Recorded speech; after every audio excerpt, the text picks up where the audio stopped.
नमस्कार दोस्तों, स्वागत है आप सभी का एक बार फिर से संध्या कंप्यूटर के यूट्यूब प्लेटफॉर्म पर। देखिए फ्रेंड्स, आज मैं आपके लिए इंपॉर्टेंट क्वेश्चन लेके आया हूँ। हालांकि आपके सामने फ्रेंड्स पहला क्वेश्चन दिख रहा है। आप सभी स्टूडेंट्स सोच समझ के आंसर बताने की ट्राई करेंगे इस सेशन के अंदर। और फ्रेंड्स, इस सेशन को पूरा आप देखना ताकि आने वाले एग्जाम में जो भी इंपॉर्टेंट क्वेश्चन है वो सब आपको अच्छे से फ्रेंड्स पता लग सके। फ्रेंड्स, पहला क्वेश्चन आपकी स्क्रीन के सामने है और क्वेश्चन नंबर फर्स्ट के अंदर पूछा गया है एसएमटीपी का पूर्ण रूप है। मेरे फ्रेंड्स, एसएमटीपी होता क्या है? तो आप सभी को याद रखना है, एसएमटीपी एक प्रोटोकॉल का प्रकार होता है जो फ्रेंड्स आपको ईमेल से संबंधित कार्य के अंदर काम में लिया जा सकता है। आप सभी को याद रखना है कि एसएमटीपी का पूरा नाम जब एग्जाम में पूछा जाता है तो इसका पूरा नाम होता है सिंपल मेल ट्रांसफर प्रोटोकॉल। यानी ईमेल से संबंधित जो प्रोटोकॉल होता है जो फ्रेंड्स मेल को ट्रांसफर करने का कार्य करता है। ऑप्शन ए पे लिखा हुआ है सिंपल मेल ट्रांसफर प्रोटोकॉल। यहाँ पे ए ऑप्शन करेक्ट आंसर हो जाएगा। तो फ्रेंड्स, मैं आपको बोल देना चाहता हूं कि अभी तक अगर आपने इस चैनल को सब्सक्राइब नहीं किया है तो इस चैनल को सब्सक्राइब भी कीजिए और बेल आइकन को क्लिक कीजिए ताकि जो भी वीडियो नए आ रहे हैं उनकी नोटिफिकेशन सबसे पहले आप तक पहुंच सके। क्वेश्चन नंबर 2 आपकी स्क्रीन के सामने, सभी स्टूडेंट ध्यान से पढ़ेंगे और कमेंट करके राइट आंसर बताने की कोशिश करेंगे। क्वेश्चन नंबर 2 आपकी स्क्रीन के सामने, माइक्रोसॉफ्ट वर्ड में सेंचुरी क्या है? मेरे फ्रेंड्स, कई बार मैंने पूछा हुआ है मॉडल पेपर के अंदर।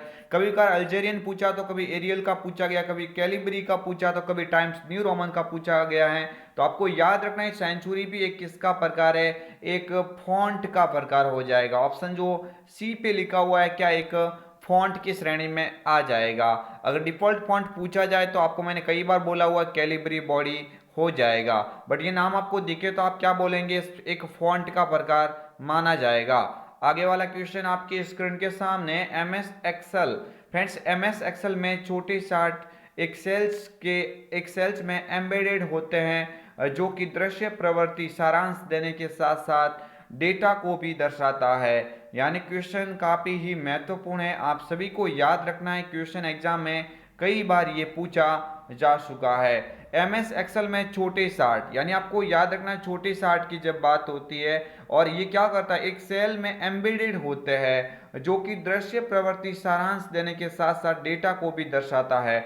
ऑप्शन ए पे लिखा हुआ एम्बेडेड चार्ट, ऑप्शन बी पे लिखा हुआ स्पार्क लाइन, ऑप्शन सी पे लिखा हुआ है चार्ट टाइटल और ऑप्शन डी पे लिखा हुआ है कोई नहीं। तो यहाँ पे ऑप्शन आपको बी पे लिखा हुआ स्पार्क लाइन, यहाँ से क्या करना पड़ेगा? करेक्ट आंसर करना पड़ेगा। आगे वाला क्वेश्चन आपकी स्क्रीन के सामने, एम एस वर्ड में खाली जगह बार पर दस्तावेज का नाम दिखता है। आप सभी को याद रखना है यहाँ पे दस्तावेज नहीं, यहाँ पे इसका आप द मानेंगे यानी दस्तावेज मानेंगे यहाँ पे। कि ऐसी फ्रेंड्स एम एस वर्ड में ऐसी कौन सी बार होती है जहाँ पे दस्तावेज का नाम या टाइटल दिखाई देता है? तो यहाँ पे आपको याद रखना है किसकी बात हो रही है? टाइटल बार की बात हो रही है। ऑप्शन जो ए पे लिखा हुआ टाइटल बार, यहाँ से करेक्ट आंसर हो जाएगा। आगे वाला क्वेश्चन मैं मेरी ओर से फ्रेंड्स सभी स्टूडेंट को यहाँ पे आंसर बताता जा रहा हूँ, आप भी अपनी ओर से कमेंट कीजिए और राइट कमेंट के द्वारा क्वेश्चन को आगे बढ़ाइए। आप सभी स्टूडेंट को याद रखना, जितनी आपकी कमेंट अच्छी रहेगी उतना आपको फ्रेंड्स कॉन्फिडेंस मिलेगा कि हाँ आपके इस मॉडल पेपर से इतने सारे क्वेश्चन राइट हो रहे, तो आने वाले कॉम्पिटिटिव एग्जाम में भी आपका यहाँ पे पलड़ा भारी रहने वाला है। वेब पेज देखने के लिए प्रयोगकर्ता को कौन सी या वेबसाइट का पता दर्ज करना होता है जिसे कहते हैं? आप सभी को याद रखना है वेब पेज को जब वेब पेज को जब आप देखते हैं तो उपयोगकर्ता को वेबसाइट का पता दर्ज करना होता है जिसे कहते हैं। तो मेरे फ्रेंड्स, आपको याद रखना है कि जब भी आपको याद रखना है जब वेब पता की बात होती है तो यहाँ पे आपको याद रखना पड़ेगा uniform resource locator. Option A पे जो लिखा हुआ है यूआरएल की आवश्यकता पड़ेगी, किसकी? URL, uniform resource locator. Option A correct answer हो जाएगा। आगे वाला क्वेश्चन आपकी स्क्रीन के सामने, वी लुकअप फंक्शंस निम्न में से क्या करता है? आप सभी को याद रखना है ऐसे टेक्स्ट का पता लगाता है जिसमें वी हो, नहीं होगा। संबंधित रिकॉर्ड का पता लगाता है, इस बात का पता लगाता है कि एक सेल में वही टेक्स्ट हैं जो दूसरी सेल में हैं। तो फ्रेंड्स, आपको याद रखना ऑप्शन जो सी पे लिखा हुआ है ये क्या हो जाएगा यहाँ पे? Correct answer. आगे वाला क्वेश्चन आपकी स्क्रीन के सामने, विंडोज 10 में किस फंक्शंस के द्वारा सीडी या डीवीडी को तीसरे सॉफ्टवेयर के बिना बर्निंग कर सकते हैं। यानी जब भी आपको याद रखना है सीडी और डीवीडी को बर्निंग करने की बात होती है तो आप कौन सा सॉफ्टवेयर इस्तेमाल कर सकते हैं। तो आप सभी को याद रखना है कि यहाँ पे disk burning functions option C पे लिखा हुआ है, ये करेक्ट आंसर हो जाएगा। आगे वाला क्वेश्चन आपकी स्क्रीन के सामने, क्वेश्चन नंबर 8 काफी महत्वपूर्ण है। हमलावर क्लाइंट मशीन और सर्वर के बीच एक ऑथेंटिकेशन सेशन की निगरानी कर किस तरह का हमला करता है। आप सभी को याद रखना है, हमलावर एक क्लाइंट मशीन और सर्वर के बीच एक ऑथेंटिकेशन सेशन की निगरानी कर किस तरह का हमला करता है। तो आप सभी को याद रखना है, उसका नाम हो जाएगा सेशन अपहरण। क्या हो जाएगा? सेशन अपहरण। एक आपको याद रखना है, साइबर एक खतरे का प्रकार होता है जो सेशन अपहरण, यहाँ पे ऑप्शन ए पे लिखा हुआ, ये क्या हो जाएगा? करेक्ट आंसर हो जाएगा। आगे वाला क्वेश्चन आपकी स्क्रीन के सामने, निम्न में से मेलवेयर के रूप में जाना जाता है। मेलवेयर के रूप में किसको जाना जाता है? आप सभी को याद रखना, वायरस भी एक मेलवेयर का उदाहरण होता है, स्पाईवेयर भी हो जाएगा। तो ऑप्शन ए और बी यहाँ पे दोनों ही एक मेलवेयर की श्रेणी में आएंगे। मेलवेयर का मीन्स होता है साइबर खतरा। फ्रेंड्स क्या हो जाएगा? ये एक खतरे का प्रकार होता है जो अपने सिस्टम को हानि पहुंचाने का कार्य करता है। आगे वाला क्वेश्चन आपकी स्क्रीन के सामने, निम्न में से कौन सा सॉफ्टवेयर आपके कंप्यूटर की जासूसी करता है एवं आपसे संबंधित सूचनाओं का आदान प्रदान करता है। आप सभी को याद रखना है, जब सॉफ्टवेयर के बाद में आपको याद रखना है कंप्यूटर में जासूसी करने की बात होती है तो आप सभी को याद रखना है बात किसकी हो रही है? स्पाईवेयर की। यहाँ पे ऑप्शन जो सी पे लिखा हुआ है स्पाईवेयर, ये यहाँ से क्या हो जाएगा? करेक्ट आंसर हो जाएगा। वायरस भी मेलवेयर का प्रकार होता है, ट्रोजन हॉर्स में मेलवेयर का प्रकार होता है, तीनों के तीनों मेलवेयर की श्रेणी में आते हैं। आगे वाला क्वेश्चन आपके स्क्रीन के सामने, स्लाइड को अधिकतम हम कितने प्रतिशत तक जूम कर सकते हैं। आप सभी को याद रखना है, जब डॉक्यूमेंट यानी एमएस वर्ड का जो पेज होता है उसको तो फ्रेंड्स 500% तक जूम किया जा सकता है, लेकिन जो स्लाइड होती है इस स्लाइड को मेरे फ्रेंड्स 400% यानी ऑप्शन ए पे लिखा हुआ है 400% तक आप जूम कर सकते हैं। यानी ऑप्शन ए पे लिखा हुआ है, ये क्या हो जाएगा? इसका करेक्ट आंसर हो जाएगा। आगे वाला क्वेश्चन, पावर पॉइंट में नई प्रेजेंटेशन बनाने के लिए किसका उपयोग करेंगे। जब भी बात होती है नई प्रेजेंटेशन बनाने की तो फाइल मेन्यू से न्यू कमांड का उपयोग करते हुए बना सकते हैं, स्टैंडर्ड टूल बार पर न्यू बटन को क्लिक करते हुए बना सकते हैं, कंट्रोल एन कुंजी को दबाकर बना सकते हैं, या उपरोक्त सभी। तो ये सभी विकल्प यहाँ से क्या माने जाएंगे? कथन सही माने जाएंगे। तो ऑप्शन डी पे लिखा हुआ ये इसका करेक्ट आंसर हो जाएगा। आगे वाला क्वेश्चन आपकी स्क्रीन के सामने, पावर पॉइंट प्रेजेंटेशन में किस प्रकार की सूचनाओं का प्रयोग किया जाता है। पावर पॉइंट जो प्रेजेंटेशन होता है इसमें किस प्रकार की सूचनाओं का प्रयोग किया जाता है। तो आपको याद रखना है, ऑडियो का किया जा सकता है, वीडियो का किया जा सकता है, टेक्स्ट का किया जा सकता है। तो यहाँ पे ऑप्शन जो डी पे लिखा हुआ है उपरोक्त सभी हो जाएगा। क्या हो जाएगा? उपरोक्त सभी यहाँ पे बिल्कुल करेक्ट आंसर हो जाएगा। आगे वाला क्वेश्चन आपकी स्क्रीन के सामने, एक स्लाइड शो में स्लाइड चेंज होने पर डिस्प्ले के लिए अप्लाइड इफेक्ट है। जो फ्रेंड्स आपको याद रखना, एक स्लाइड होती है, इसमें स्लाइड चेंज होने पर डिस्प्ले के लिए जो अप्लाइड इफेक्ट कहलाता है उसको मेरे फ्रेंड्स स्लाइड ट्रांजिशन कहा जाता है। ऑप्शन जो बी पे लिखा हुआ है स्लाइड ट्रांजिशन, यहां से करेक्ट आंसर हो जाएगा। फ्रेंड्स मैं अपनी ओर से कमेंट बता रहा हूं, आप भी अपनी ओर से कमेंट कीजिए और अपनी तैयारी को कीजिए बेहतरीन, क्योंकि ये सारे क्वेश्चन पुलिस कांस्टेबल और ग्राम सेवक जो मेंस का जो फ्रेंड्स आप अगर पैटर्न देख पाओगे तो आप फ्रेंड्स इसमें आप काफी सारे ऐसे क्वेश्चन देखेंगे। तो डॉक्यूमेंट में किसी निश्चित लोकेशन पर पहुंचने के लिए आप किस ऑप्शन का प्रयोग कर सकते हैं। निश्चित लोकेशन पर पहुंचने की बात होती है, कमेंट कीजिए क्या होगा। ऑप्शन ए पे लिखा हुआ बुक मार्क या से करेक्ट आंसर हो जाएगा। आगे वाला क्वेश्चन आपकी स्क्रीन के सामने, काउंट का क्या अर्थ होता है, यानी काउंट क्या करता है। आप सभी को याद रखना है, एक्सेल का एक फॉर्मूला होता है, तो सेल रेंज में जो आइटम्स की संख्या होती है उनको गिनता है। ऑप्शन बी पे लिखा हुआ दी गई संख्या तक एक नंबर का पूर्णांक बताता है, नहीं बताएगा। दी गई संख्या का एक शून्य से 2 नंबर के पूर्णांक नहीं बताएगा। ऑप्शन ए पे लिखा हुआ है सेल रेंज के आइटम्स की संख्या की गणना करता है काउंट। आगे वाला क्वेश्चन आपके स्क्रीन के सामने, काउंट इफ क्या कार्य करता है। अभी अभी आपको बोला था मैंने काउंट इफ का मतलब क्या होता है।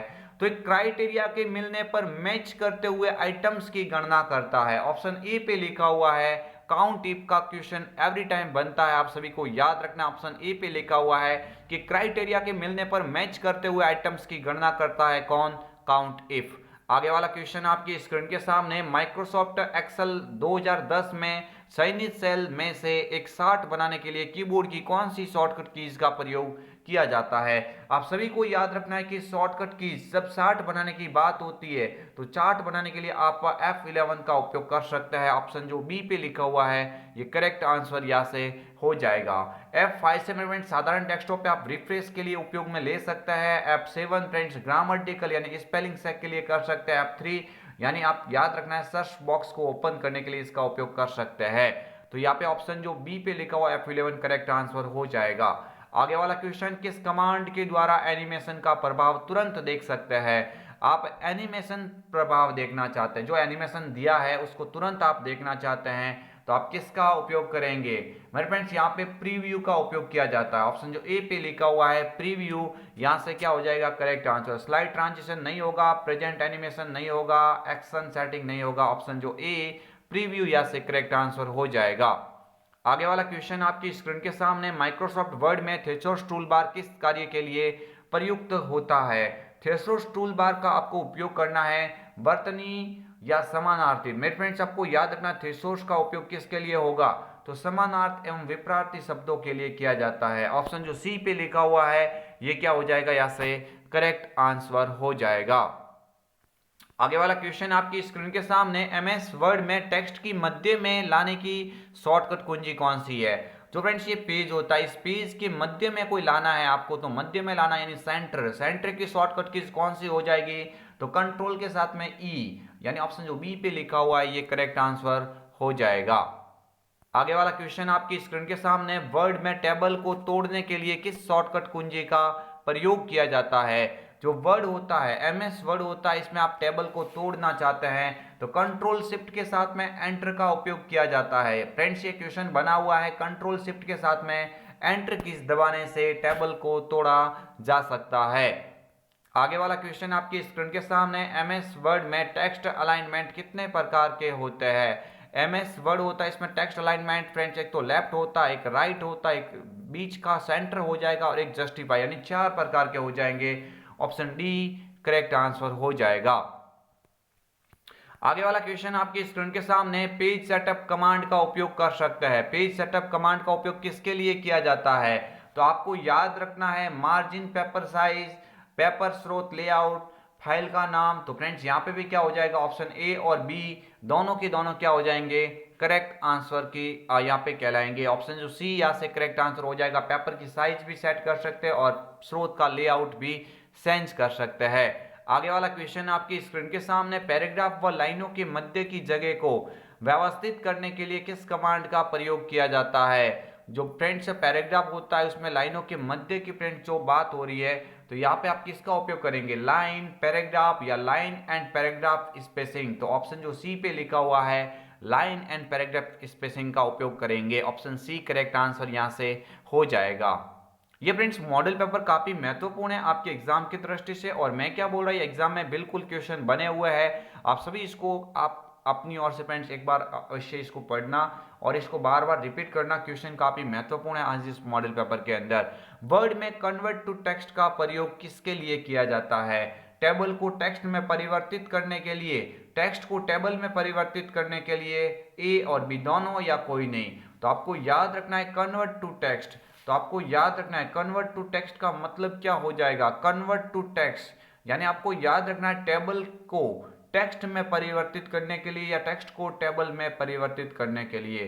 तो आपको याद रखना है कि जो टेक्स्ट होता है इस टेक्स्ट को टेबल में परिवर्तित करना चाहता है तो आप इसका उपयोग कर सकते हैं। ऑप्शन बी यहाँ से क्या हो जाएगा करेक्ट आंसर हो जाएगा।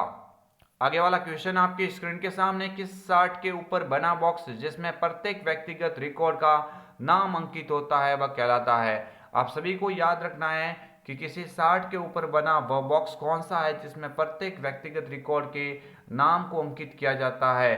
तो आपको याद रखना है कि वो कार्य फ्रेंड्स जो होता है वो लीजेंड का होता है। ऑप्शन जो सी पे लिखा हुआ है लीजेंड यहाँ से करेक्ट आंसर हो जाएगा।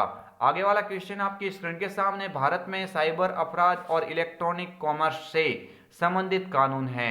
यानी आपको याद रखना है साइबर खतरे की जब बात होती है तो यहाँ पे आईटी एक्ट 2000 यानी आईटी एक्ट जो 2000 जो है ये यहाँ से क्या हो जाएगा, करेक्ट आंसर हो जाएगा। आगे वाला क्वेश्चन आपकी स्क्रीन के सामने, वर्तमान और कुल स्लाइडों की संख्या प्रदर्शित होती है।